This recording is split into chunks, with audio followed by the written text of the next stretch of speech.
Ganama bari'uu didee sammuu koo keessaa si balleessuu hin dandeenye. Waan ati jette na yaadadhee qalbii koo tooftee baatee. Guyyaa darbee si arguuf hawwee fuula kee yaaduun inni koo gubee. Akkamitti si dagadaa si dhabuu dukkana natti ta'a. Hedduu si yaadee onnee koo keessa si qaba. Siin jiraachuu fedha si dhabuu sodaadha. Hedduu si yaadee bokkuu koo keessa si qaba. Dhuga jaalala koo ati nama tokkicha.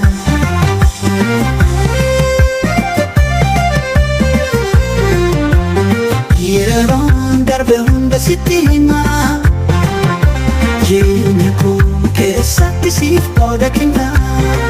Ati si duraan caala natti barbaachisa. Maal siifan jedha si yaadee dadhababa. Siin barreessuuf yeroo natti hin tolu.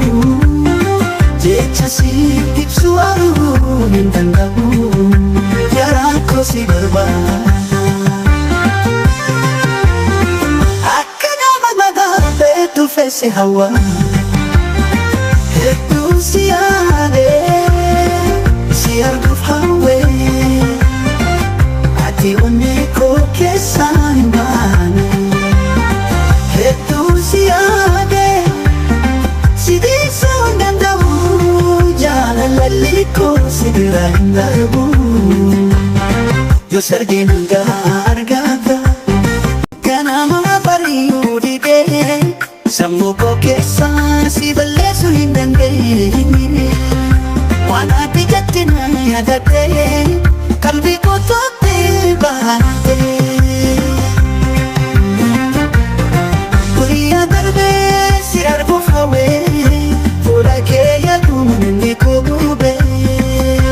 Akkamitti si dagadaa si dhabuu dukkana natti ta'a. Hedduu si yaadee onnee koo keessa si qaba. Siin jiraachuu fedha si dhabuu sodaadha.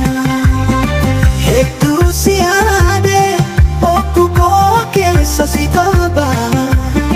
Dhuga jaalala koo ati nama tokkicha.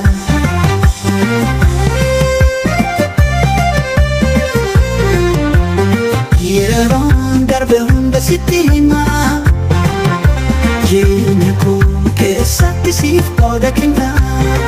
Ati si duraan caala natti barbaachisa. Maal siifan jedha si yaadee dadhababa. Siin barreessuuf yeroo natti hin tolu. Jecha siif ibsu arguun hin danda'u. Garaan koo si barbaada.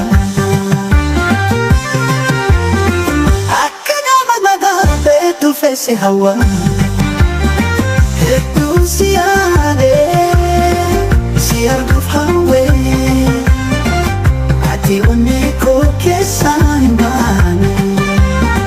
Hedduu si yaadee si dhiisuu hin danda'u. Jaalalli koo si bira hin darbu. Yoo sargeen hangaa argata yoo si dhabee bu'aadha. Dubbiin baafnee jala si qabee. Tun si yaade harafi boru siif jiraata.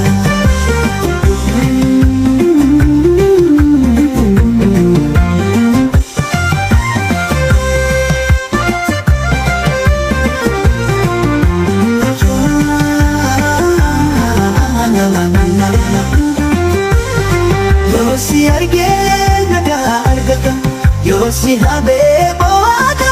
Dubbiin baafnee jala si qabee. Hedduu si yaadee